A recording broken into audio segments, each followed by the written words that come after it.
Assalomu alaykum hurmatli obunachilar, sizlar bilan Javohir. Navbatdagi zakazimiz tayyor bo'ldi. 10 komplekt offline o'yinni ko'taradigan zborka va bitta boshqaruvga.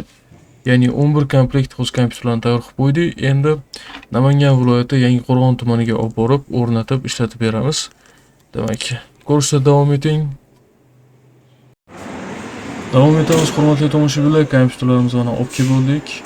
Tushirib, endi mana uстановка jarayonini boshlab yubordik. Onamizning ko'rinishi shu. Bu ham bir antiqa ko'rinishda qilishgan.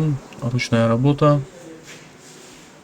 O'zi endi mana bizga mebel chasib bergan stolimizni tepasiga kompyuterlarimizni o'rnatamiz. Demak, hurmatli tomoshabinlar, bizda mebel ham bor, ya'ni mebelchimiz bor, podstavkalarni shunaqa yasab berishadi.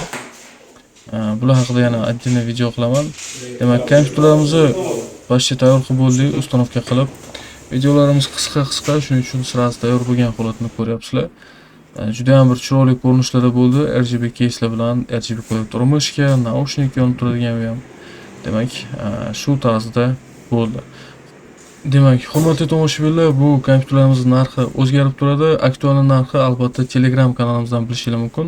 Shuning uchun yuqoridagi kanalga обязательно подписка qilib, narxlarni kuzatib boringlar.